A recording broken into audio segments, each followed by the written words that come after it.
Para aqueles que não me conhecem, sou o presbítero Moisés Cavalcante. Aqueles que estão chegando agora na nossa live, nós já vamos iniciar com a nossa palavra desta noite. Quero agradecer a todos vocês, Shalom Aleichem a todos vocês, viu, irmãos? Eu quero falar para vocês que nós temos orado por vocês, nós temos apresentado as vossas causas ao Senhor, nós temos aqui constantemente, irmãos, orando de manhã, de tarde e de noite por todos vocês. E quero que pedir para vocês, para que vocês possam retribuir essa mesma coisa, essa mesma bondade para comigo, com o meu ministério e para com a minha família. Porque nós não estamos aqui, irmãos, combatendo coisas físicas, mas sim espirituais. Nós não estamos aqui, irmãos, fazendo coisas para competição de homens. Nós estamos aqui atacando as suas potestades, onde elas se formam. Porque a nossa obra, a nossa vontade é fazer Deus crescer na vida de todos vocês. Amém? Que Deus abençoe grandemente a todos vocês. A nossa palavra desta noite, irmãos, está no livro do Evangelho do nosso Senhor Jesus Cristo, no qual Lucas, historiador e médico, escreveu. Está lá no livro, capítulo 23, do versículo 39 até o 44 inicialmente, amém? Eu peço para os irmãos, para que os irmãos abram suas Bíblias aí pelo seu smartphone, ou suas Bíblias. Eu gosto da Bíblia mesmo, né? Mas tem gente que gosta de acompanhar por smartphone. É bom, irmãos, acompanhar, para que o diabo não tenha legalidade em tirar a palavra da semente, da semeadura do Senhor do vosso coração. Aleluia. E a palavra de Deus diz assim, ó: quando Jesus já estava na cruz do Calvário, quando Jesus já tinha passado pela sua tortura, quando Jesus já tinha passado pela estrada da morte, quando Jesus já tinha passado pela estrada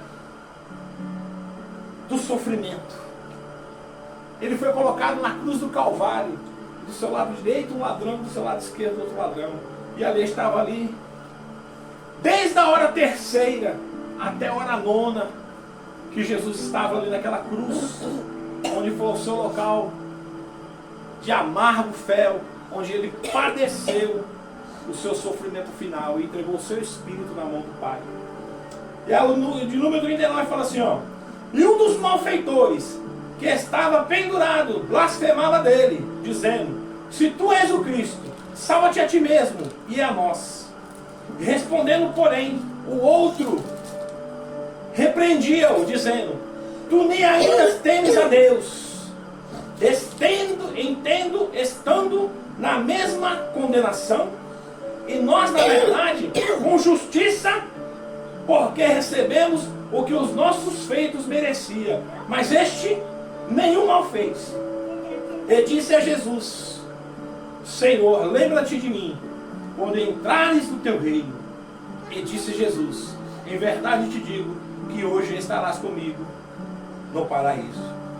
E era já quase a hora sexta, e houve trevas em toda a terra até a hora nona.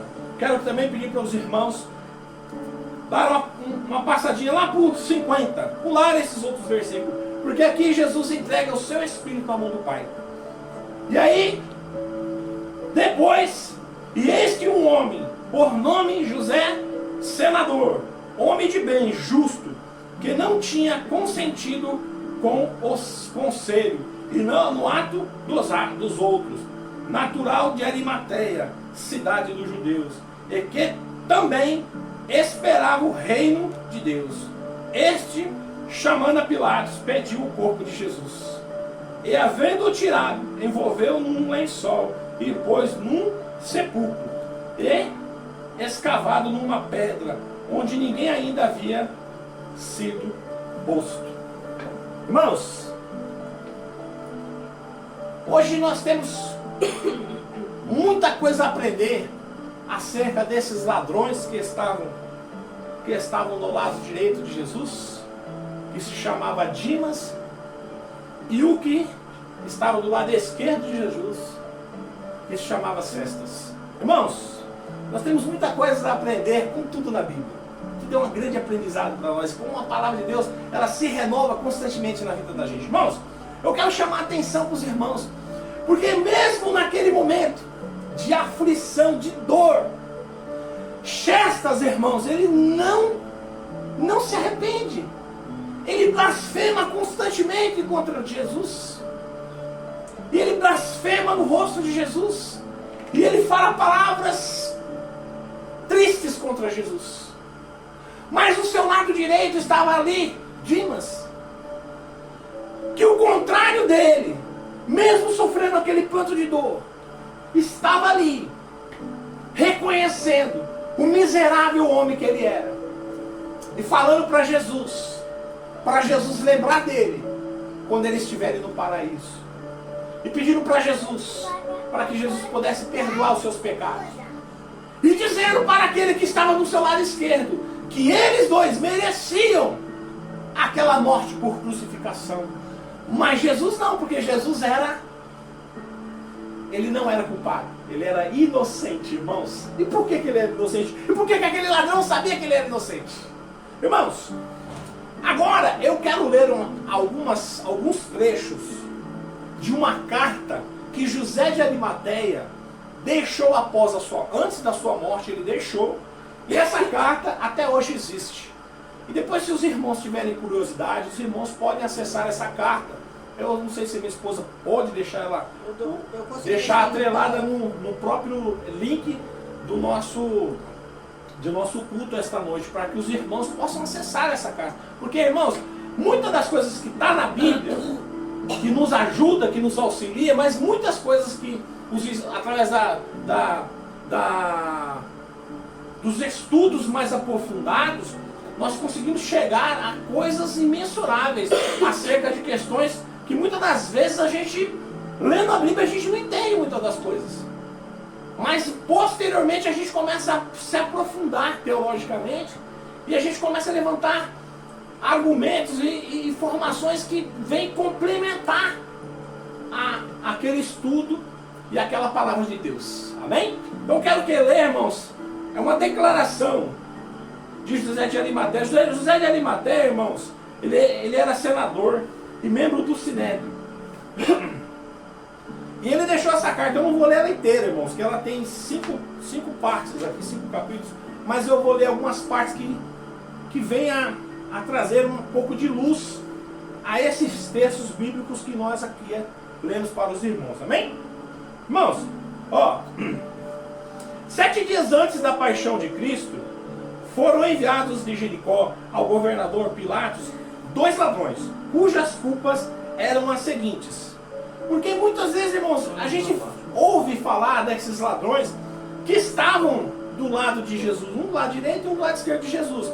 Mas a Bíblia não fala o nome dessas pessoas, não fala o que eles faziam, não dá mais informação sobre essas pessoas. E quem eram essas pessoas? Vamos ler. O primeiro chamava Gestas, costumava matar viajantes com a espada, ou desejava-os e deixava-os nus. Quando as mulheres, ele as pendurava pelos tornozelos, de cabeça para baixo, para depois cortar-lhes os seios. Tinha predição por beber o sangue das crianças. Nunca conheceu a Deus, não obedecia às leis, e era violento como era. Vinha executando tais ações desde o início da sua vida. Era um homem mau. Gestas era um homem mau. Era um homem que espreitava sangue inocente desde a sua infância, praticava iniquidades, praticava homicídios. Esse homem que estava do lado esquerdo de Jesus, ele era um homem mau, um homem perverso, tanto que foi-lhe determinado a morte por crucificação. Essa morte, irmãos, era só determinada para os inimigos de Roma. Porque no momento era a morte mais terrível que tinha. E foi indagado para ele e para Dimas essa morte por crucificação. Dimas agora nós vamos ler. O segundo, por sua vez, se chamava Dimas, ou muitas pessoas também podem entender como Demas. Era de origem galileia, ele era galileu. E possuía uma pousada e assaltava os ricos, mas favorecia os pobres. Mas mesmo sendo ladrão, aparecia-se a Tobias, e já costumava sepultar os mortos. Dedicava-se a saquear as turbas dos judeus. Irmãos, ele ia enterrar os mortos, ele tinha uma pousada, e ele praticava pequenos furtos nessa pousada. Ele roubava muitos ricos e tinha algumas pessoas que ele também ajudava, que eram pessoas mais pobres. Mas isso não justifica o Robin Hood aqui, o Robin Hood, né, irmãos? Mas ele sepultava alguns judeus e depois ele voltava nessas sepulturas para saquear as coisas que tinham lá dentro, porque ele observava que os parentes colocavam coisas junto com seus mortos que chamavam a atenção dele, e depois ele ia lá vilipendiar aquelas sepulturas para pegar as coisas que lhe interessavam, ok? Que era da época dos judeus. Ele roubou os livros da lei em Jerusalém e deixou nua a filha de Caifás, que era na época sacerdotisa do santuário, e até mesmo furtou depósitos secretos colocados por Salomão. Tais eram os seus feitos. Irmãos, esse homem aqui, chamado Dimas, que estava do lado direito de Jesus, ele entrou nos locais santos do templo de Salomão e roubou alguns pergaminhos que eles, na época da Páscoa, eles falavam essas palavras. Eles liam esses pergaminhos. E ele furtou esses livros, esses pergaminhos. E mais para frente, Jesus estava sendo acusado também dele próprio ter furtado esses pergaminhos. Os irmãos estão compreendendo aí, doutor? Os irmãos estão compreendendo aí? Então Jesus tinha sido acusado de ter roubado, furtado esses pergaminhos, onde os quais quem tinha furtado era o Dimas, que estava do lado direito. Por isso que ele chega lá na hora da crucificação, ele repreende Cestas e fala assim: olha, você e eu estamos aqui porque nós fizemos coisas erradas, mas esse daí, ele é inocente. Por que ele sabia que Jesus era inocente, irmãos? Porque Jesus estava sendo acusado de algo que ele tinha cometido. Então, nessa parte, por isso que nós vamos deslumbrando e nós começamos a observar coisas que esta carta vem trazer luz até a própria Bíblia. Porque na Bíblia não fala porque ele sabia que Jesus... Porque ele não era seguidor de Jesus, irmãos. Ele não era seguidor de Jesus. Ele praticava os seus pequenos crimes. Mas por que ele sabia que Jesus era inocente? Porque Jesus estava sendo acusado. Nós vamos ver agora, ó.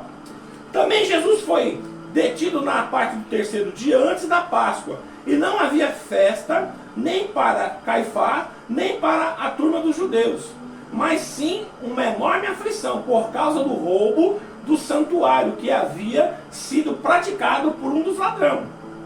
Eles pegaram e chamaram a Judas Iscariotes e falaram com ele. E é necessário dizer, irmãos, que este era o sobrinho de Caifás. Não era discípulo sincero de Jesus, mas havia sido dolosamente instigado por toda a turba dos judeus para que ele seguisse. E isso com a finalidade de deixar convencer pelas façanhas, que não para ele se convencer das façanhas que Jesus tinha, mas ele foi infiltrado no meio dos apóstolos. Por quê? Porque eles pagavam para Judas, para que Judas, irmãos, ficasse atento para que Jesus praticasse qualquer tipo de ato, que se fosse um ato que pudesse fazer com que eles prendessem Jesus, né? Levantar algum tipo de face. Então ele era um dos espiãos de Caifás e dos judeus no meio dos apóstolos, daquelas pessoas que seguiam Jesus. Olha como as coisas começam a se encaixar. Tem muitas das pessoas que falam assim: mas Judas, por que Judas traiu Jesus? Judas já era um traidor, irmãos.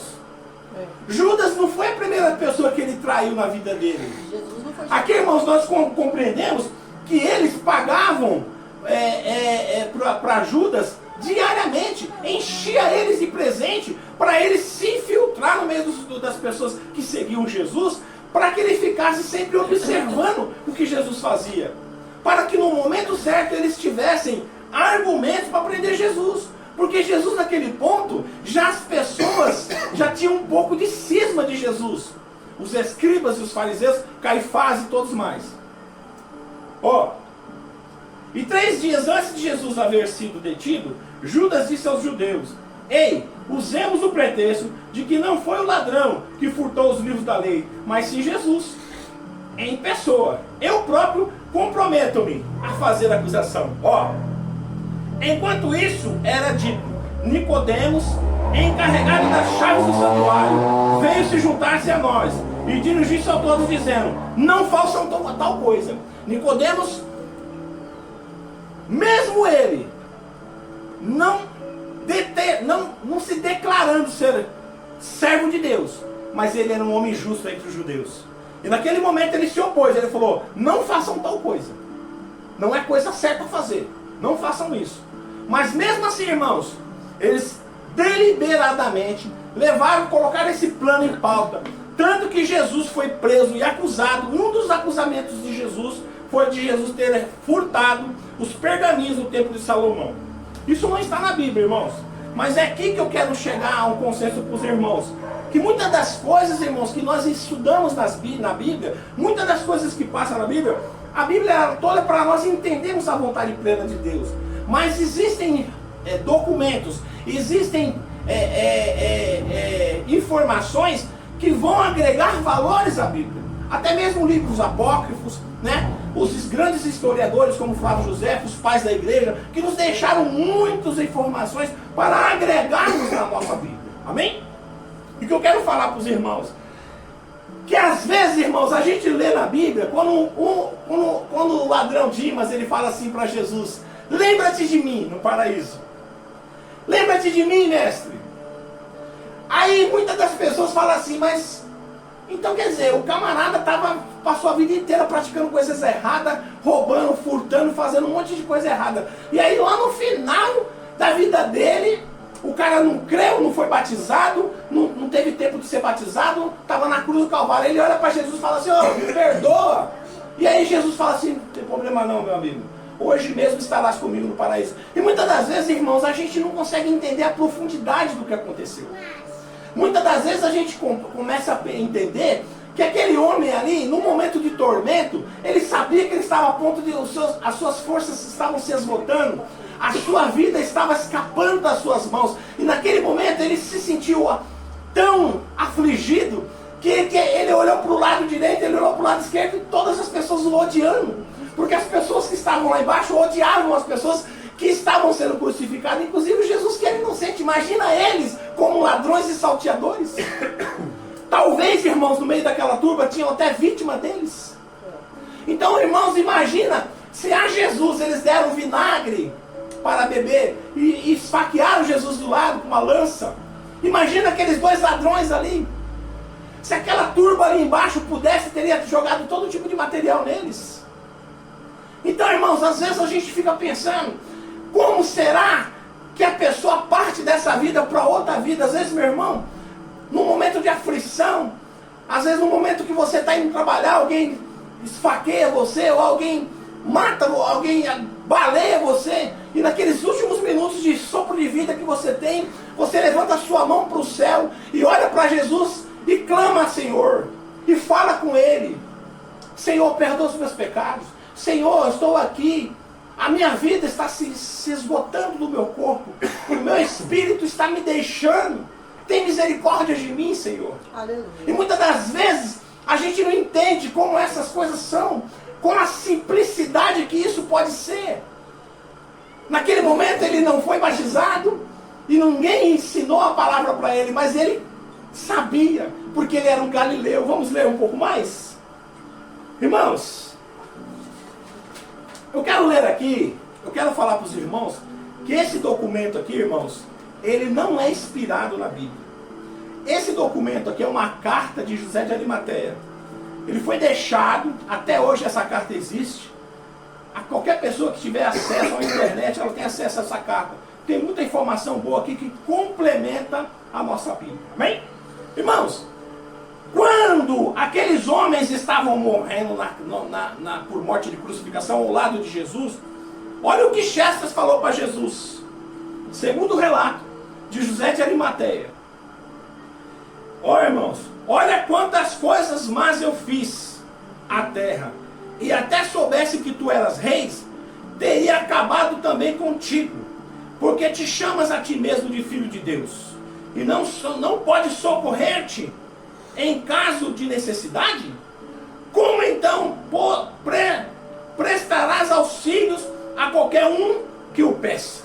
E se tu és o Cristo, desce da cruz, para que possa crer em ti.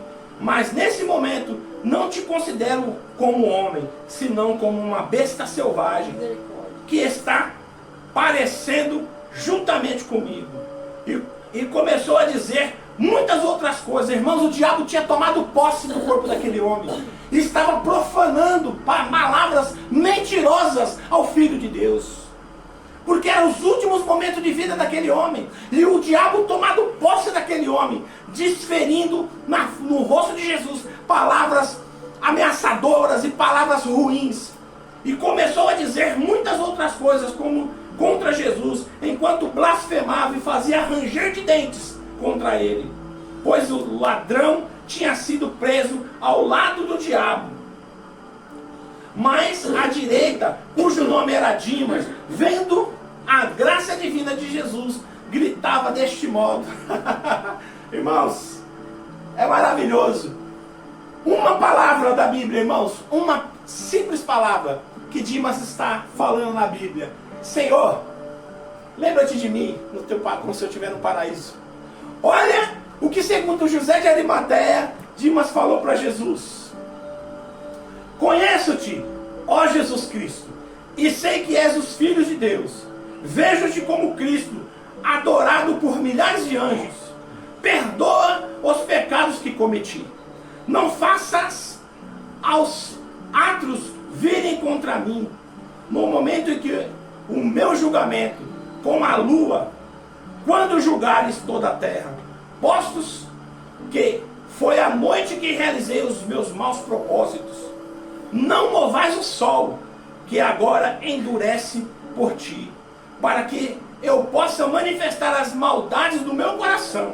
Já sabes que não posso oferecer-te presente algum pela minha remissão dos meus pecados. E a morte já se joga em cima de mim por causa das minhas maldades. Mas tu tens o poder para expirá-las. Livra-me, Senhor universal, do teu terrível julgamento. Não concedas ao inimigo poder sobre, para se gloriar e fazer herdeiro da minha alma, como é deste que está pendurado à esquerda. Pois estou vendo que o diabo recolhe a sua alma, enquanto suas carnes desvalecem.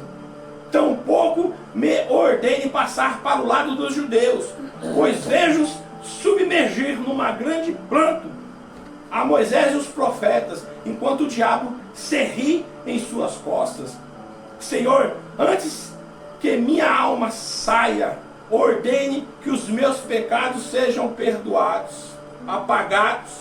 Lembra-te de mim, pecador, em teu reino, quando julgares as 12 tribos por sobre o trono grande do altar, pois é grande o tormento que preparaste para o mundo por tua própria causa. Aleluia.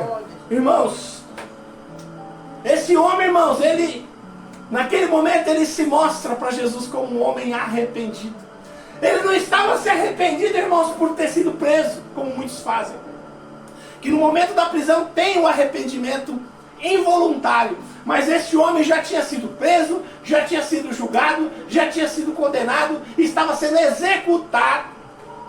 A sentença de morte, ele já estava sofrendo. Naquele momento ali, irmãos, como Chestas, ele poderia também amaldiçoar a sua vida, amaldiçoar o dia que ele nasceu.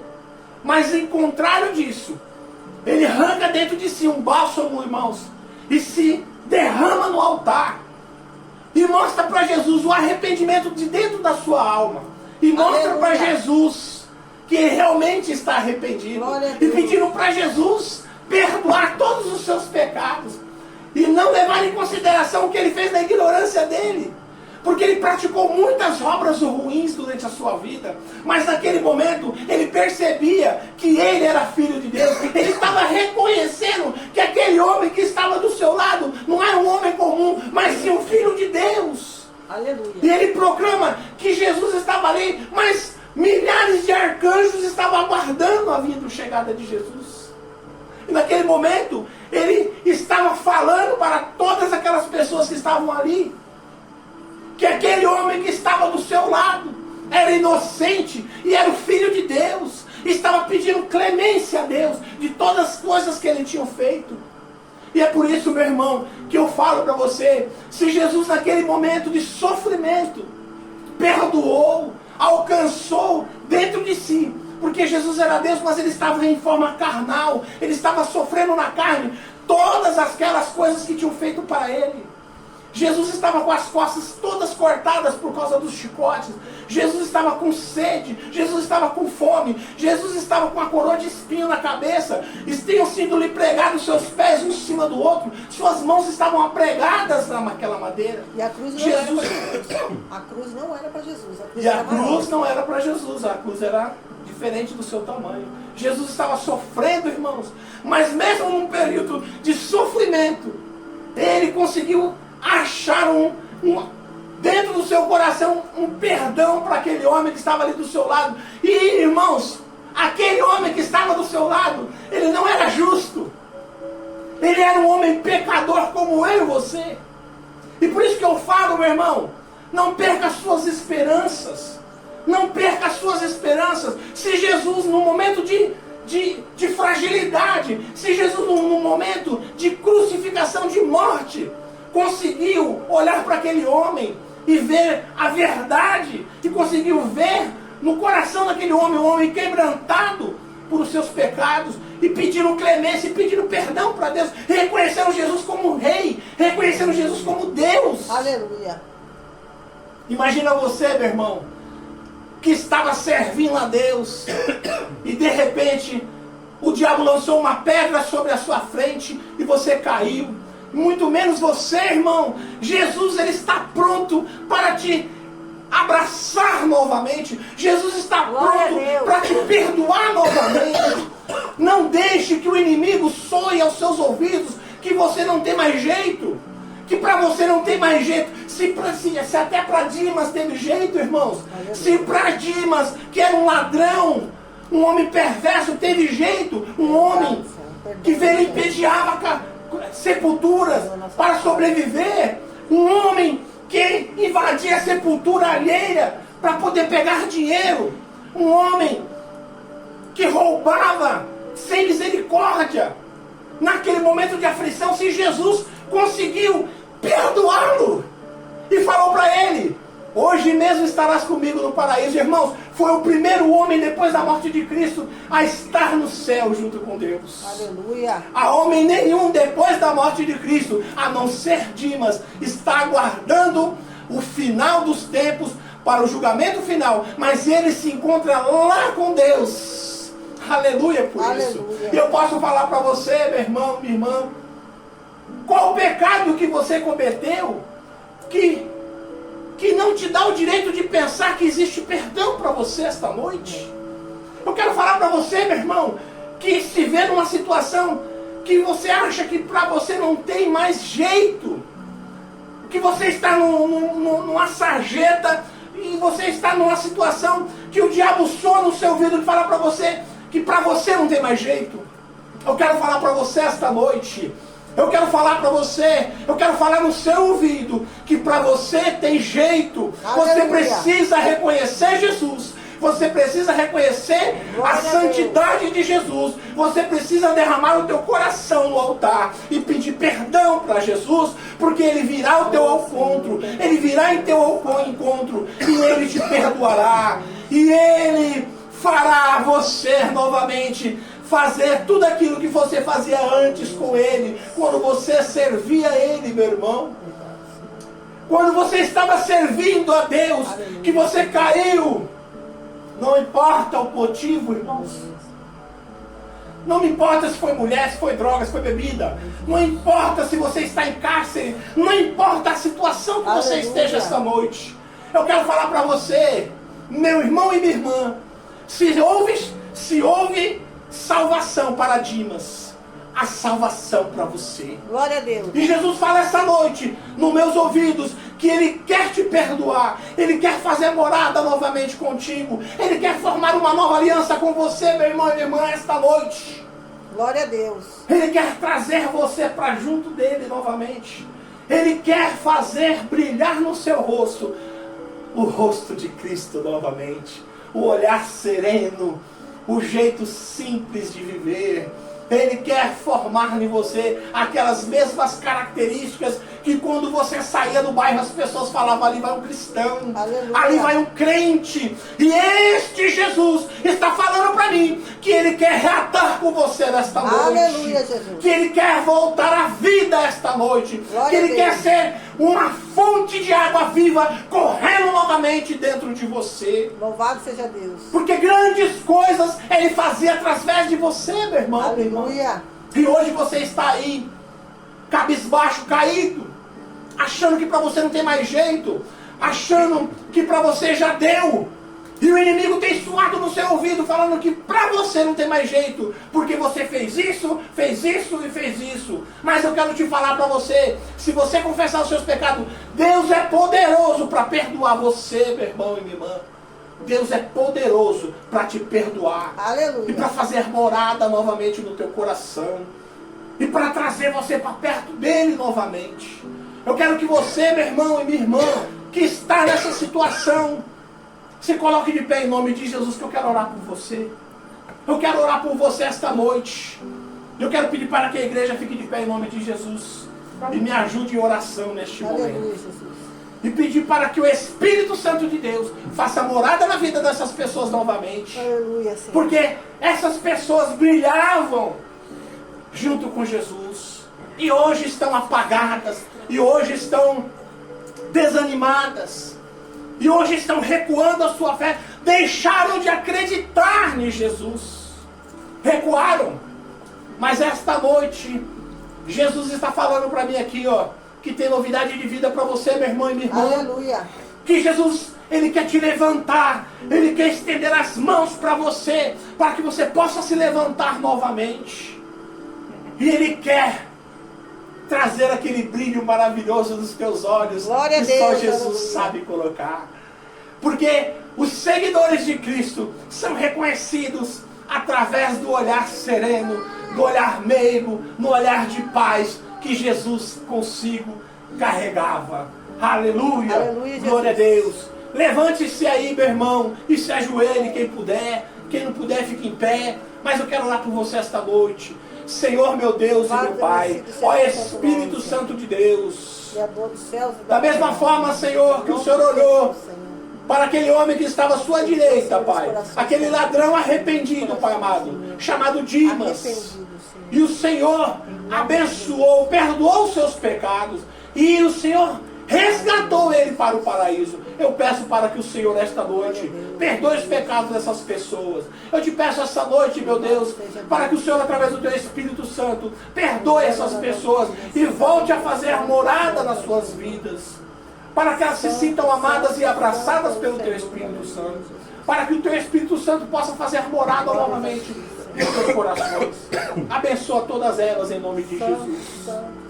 Que o grande amor de Deus possa te consolar, meu irmão. Que o grande amor de Deus possa te curar, meu irmão. Que o grande amor de Deus possa resgatar você da situação, seja a qual você se encontra esta noite. Glória a Deus. Aleluia. E que o brilho do Senhor Jesus voltará a brilhar nos teus olhos em nome de Jesus. Toma posse dessa palavra, homem de Deus. Toma posse dessa palavra, mulher de Deus. Glória a Deus. Que todas essas coisas vos serão verdadeiras nas vossas vidas, em nome de Jesus. Aleluia. Irmãos, peço a Deus para que essas palavras fiquem escondidas nos vossos corações, para que o diabo não retire essas palavras dos seus corações, para que essas palavras fiquem perpetuamente nos vossos corações, para que vocês não venham pecar contra Deus, amém? Amém. E que, irmãos, essa experiência que aqueles homens tiveram, que vocês possam entender que existe, só não existe perdão para Deus. Aqueles que cometem o pecado da blasfêmia contra o Espírito Santo. Mas todos os outros pecados, até mesmo Judas, se tivesse aguardado e se tivesse pedido perdão para Jesus, talvez Jesus teria perdoado ele. Mas a força do diabo era tão forte naquele homem que ele não conseguiu resistir e se precipitou e se enforcou da forma que todos vocês conhecem. Irmãos, eu peço que vocês tenham uma excelente semana, tenham uma semana abençoada, tenham uma semana cheia de bênçãos, que com vocês, junto com vocês, não aconteça nenhum acidente, que os filhos de vocês sejam protegidos, que vocês vão trabalhar no caminho de ida e no caminho de volta, que o Senhor Jesus seja a sua sombra direita, e que nenhum mal suceda a vocês e nem aos vossos familiares, e que nada aconteça com vocês. E domingo que vem estaremos aqui às 18 horas novamente. E eu peço para que vocês, irmãos e irmãs, compartilhem o nosso trabalho, porque é isso que nós precisamos, que quanto mais pessoas compartilhar o nosso trabalho, mais pessoas serão atingidas pela palavra de Deus. Amém. E esse é o nosso intuito, irmãos. Nós não queremos pix, não queremos nada. Nós só queremos que a palavra de Deus alcance vidas. E é isso o nosso desejo, amém? Glória a Até Deus. domingo que vem. Agora, todos vocês levantem as mãos para que eu possa dar a bênção apostólica. O grande amor de Deus, que a rica consolação do Espírito Santo esteja com todo o povo de Deus, aqui e aí, não somente hoje, mas para todos sempre e todos dizem, Amém. Amém. Está terminado em nome de Jesus.